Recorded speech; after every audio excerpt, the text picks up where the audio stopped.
Hi everyone, welcome back to another video from Crazy Gamer. In this tutorial, I'm gonna show you how to connect Words with Friends to Facebook account.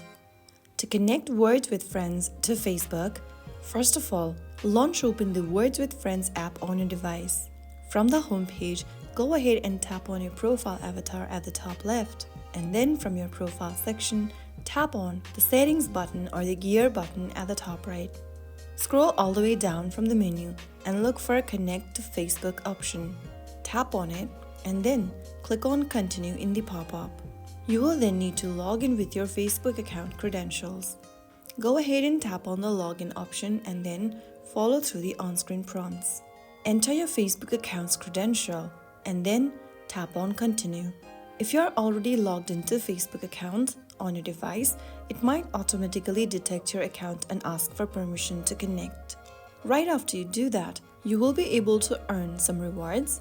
Tap on Claim to claim it, and then that is how you easily connect Words with Friend with Facebook. If you found the video helpful, go ahead and like, share and subscribe for more of these tutorials.